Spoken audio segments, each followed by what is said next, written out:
Anda kalau nggak mau polarisasi, maka Anda pilihlah Prabowo. Karena kalau Anda pilih Ganjar, maka sebetulnya Anda mencoblos kandidat hangus. Suara Anda tuh hangus. Hangus. Suara Anda sia-sia. Ya, ini khotbah terpenting pada hari ini. Wahai pemilih Ganjar Mahfud, Anda nyoblos Ganjar Mahfud pada 14 Februari 2006, suara Anda hangus. Kenapa? Karena Anda tidak akan lolos ke putaran kedua. Yang lolos ke putaran kedua adalah Prabowo dengan Anies. Daripada suara Anda hangus, ya, lebih baik Anda memilih nomor 2.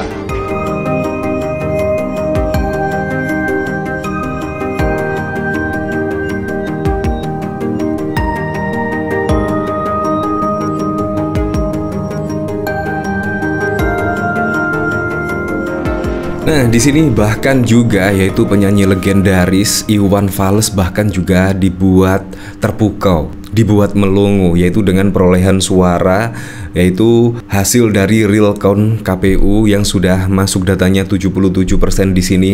Bahkan selisihnya antara paslon yang lainnya sangat jauh sekali. Di sini bahkan Anies Mohaimin hanya mendapatkan 24,46%, sedangkan Prabowo Gibran mendapatkan 58%, Ganjar Mahfud 16,7%.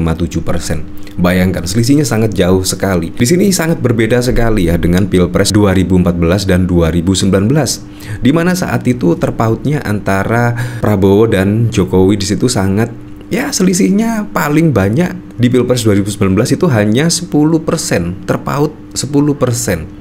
Bayangkan ketika 2014 yang lalu, di situ bahkan terpautnya hanya sekitar ya 5% atau 4%. Sangat sedikit sekali. Tetapi kalau kita lihat saat ini, walaupun juga sudah ada 3 kandidat capres-cawapres, tetapi di sini juga berlangsung di satu putaran, dan bahkan juga angka dari Prabowo Gibran di sini, wow, sangat di luar nalar, sangat keren sekali, 58%. Entah fenomena apa yang terjadi di sini ya. Kalau kita lihat juga program-program dari Ganjar Pranowo dan Pak Mahfud MD juga sangat keren sekali. Program satu keluarga miskin, satu sarjana misalnya, internet gratis misalnya, satu desa, satu fasilitas kesehatan dan tenaga kesehatan misalnya. Di situ menurut saya sangat bagus sekali program-program dari pasangan 03 di situ, yaitu Ganjar Pranowo dan Pak Mahfud MD. Tetapi entah ada apa semua ini ya, tiba-tiba suara Ganjar Mahfud di sini mendapatkan di angka 16,7%. Hasil suara sangat jungkir balik sekali di sini. Walaupun program-program sangat bagus, belum tentu mendapatkan simpati masyarakat. Nah, bahkan di sini juga bergulirnya hak angket juga terus digodok hingga saat ini.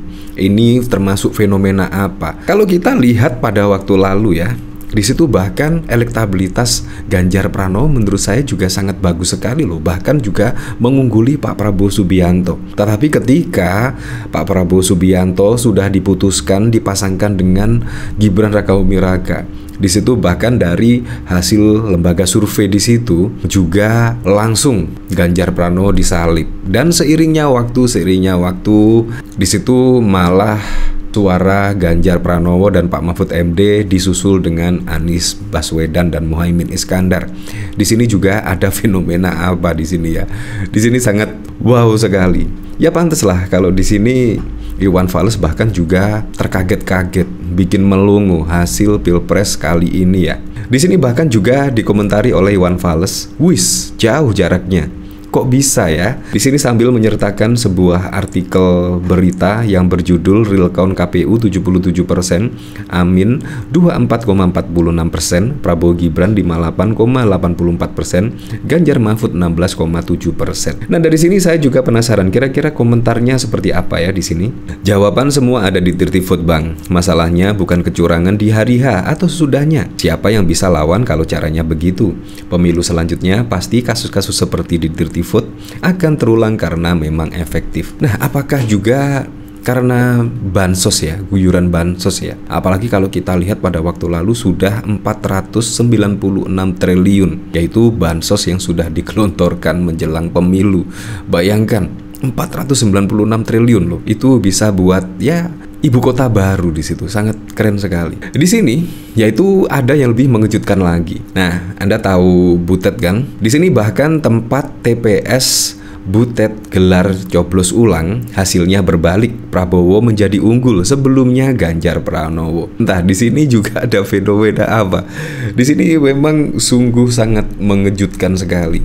Di sini bahkan juga dikomentari oleh Self Love Butet inilah saking tidak percaya sama rakyat dan saking pengennya menang malah jadi nyungsep.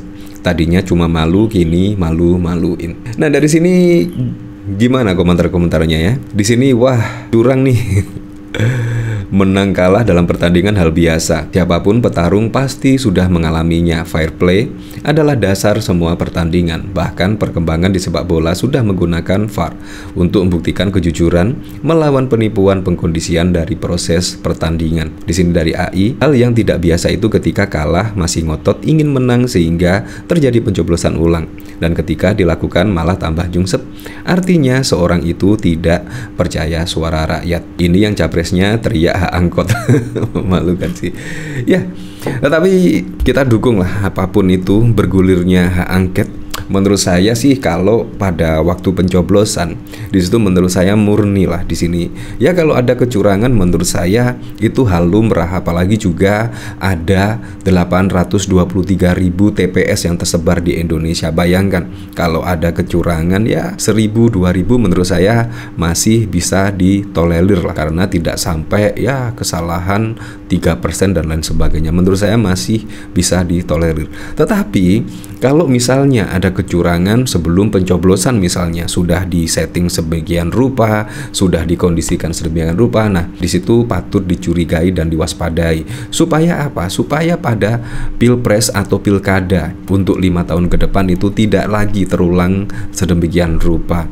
Misal ada kebijakan bansos misalnya, di situ seharusnya juga menjelang pilpres atau menjelang pemilu tidak ada pembagian bansos. Di situ harus regulasinya juga harus jelas seperti apa, supaya ya tidak ada dirugikan lah ketika ada pilpres atau pilkada untuk kemudian hari, sehingga di sini bisa diperbaiki lagi ya. Masalahnya memang seperti itu, hampir sama pada saat SBY pada waktu lalu ketika pilpres misalnya, di situ bahkan juga BLT juga digelontorkan, hampir sama. Di sini juga mau pemilu, di sini bansos juga wah jor-joran dan bahkan juga anggarannya cukup fantastis sekali. Apakah itu juga akan mendongkrak elektabilitas kedua paslon tersebut yang didukung Presiden Joko Widodo? Ya menurut saya sangat pastilah akan mendongkrak elektabilitas dari yang didukung oleh Presiden Joko Widodo.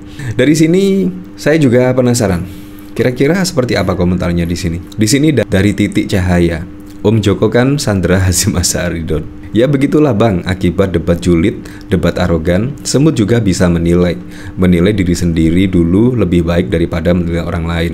Apanya yang bisa om? Itu penilaian rakyat loh. Golkar dulu juga bisa bang, 77%. Tahu sendiri cara mainnya. Bang Iwan Fals, asik gak asik? Dari awal sampai sekarang angkanya kagak berubah-berubah. Emang TPS kagak ada yang nambah atau berkurang. Ya bang, luar biasa kecurangan mereka.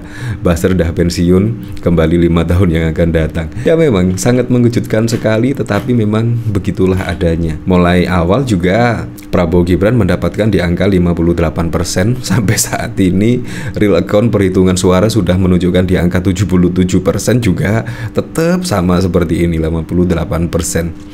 Ya, tapi kita memang harus mendukung lah ketika ada hak angket di sini. Ya, kalau tidak apa-apa pasti juga tidak masalah lah adanya hak angket di sini. Semoga saja juga digulirnya hak angket di sini bisa dibuktikan lah pemilu ini memang jujur, adil dan transparan. Tidak ada drama-drama yang lainnya untuk pemenangan calon capres-cawapres tertentu. Ya semoga saja lah. Ya siapapun lah presiden dan wakil presiden mendatang, pengganti Presiden Joko Widodo, semoga saja bisa merealisasikan semua program-program kampanyenya dan juga bisa merealisasikan semua janji-janji kampanyenya sehingga bisa dirasakan langsung oleh masyarakat.